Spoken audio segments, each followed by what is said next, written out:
Alright, y'all. Today I'm going to do something a little bit different. I'm going to give you my top 5 favorite things about Mexico. I've been living here for about 2 years now. Moved from Philadelphia, or the greater Philadelphia area, I guess you could say. And yeah, I don't know, I guess I have to go off with the obligatory, my fiance is number 6. No, just joking. No, but number 5 would be the fact that throughout the day, normally people would say, "Hey, the food's amazing here," or whatever. But Philadelphia, the food's unmatched. You can't get an Italian hoagie anywhere else in the world. It's hard. That hits like it does in Philly. You can't get a cheesesteak that hits like it does in Philly. Can't get Scrapple anywhere else in the fucking world. But so I'm not gonna go with just straight food. I'm gonna go with the fact that every day there's multiple food vendors that pass on the street. So I don't even have to leave my house to get tamales, atole, elote, isquites, kind of like water ice. They got some water ice type shit called nieve here. Nieve. What else? Yeah, they got churros pass by. They got like a guy selling like kind of the accoutrements for like coffee and stuff like that, like those miscellaneous stuff.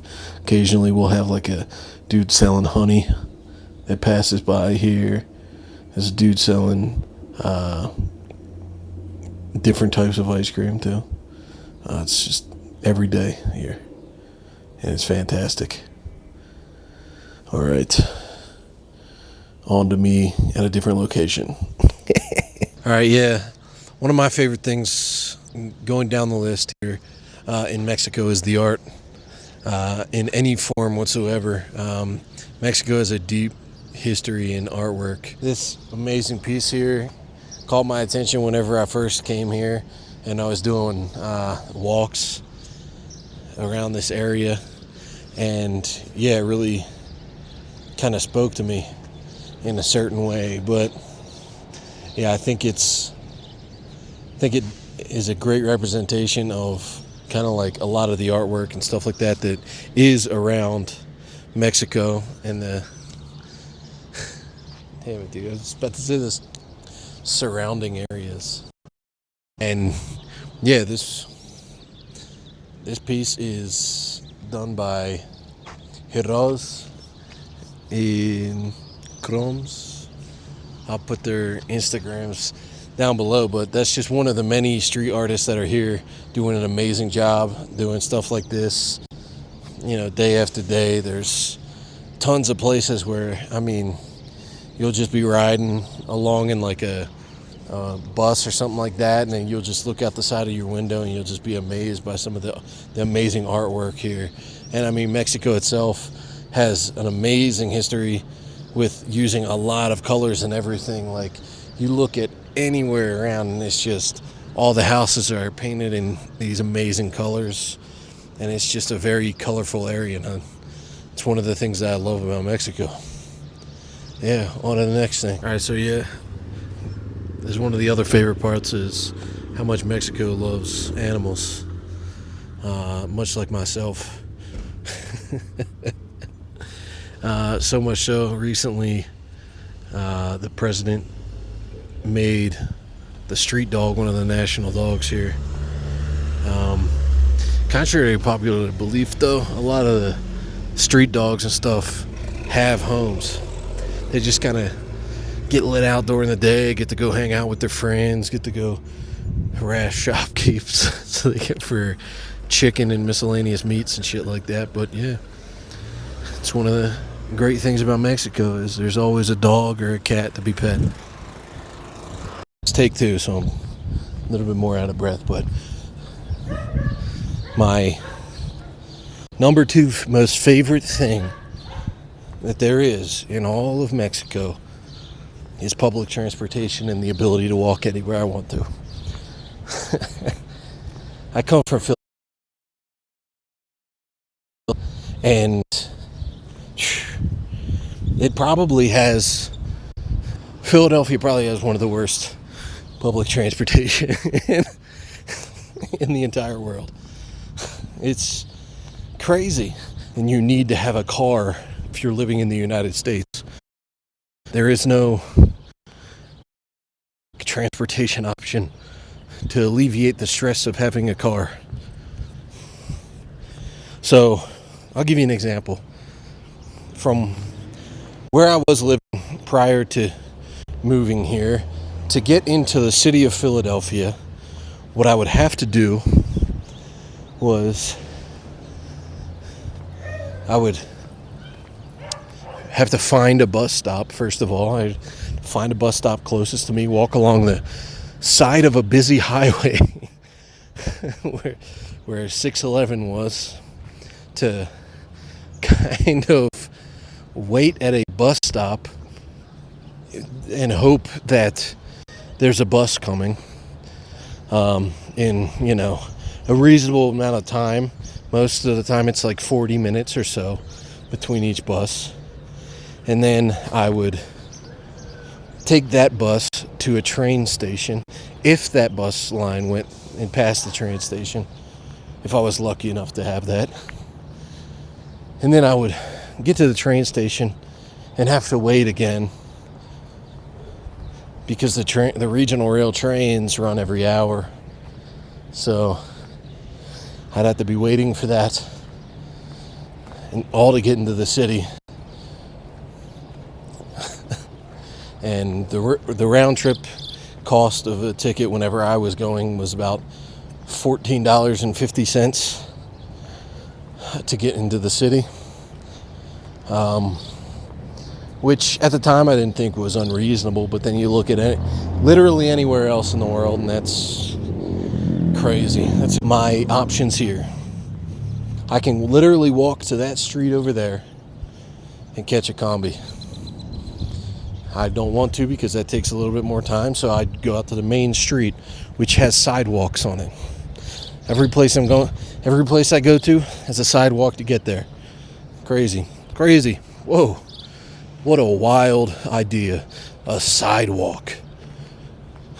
And then I wait there, and there's a combi every 2-3 minutes that are going to the train station. And then there's other combis that are going to central of town, to other towns in Edomex, all on that same main street. And then I take that combi, 10 minutes, not even, to get to the train station.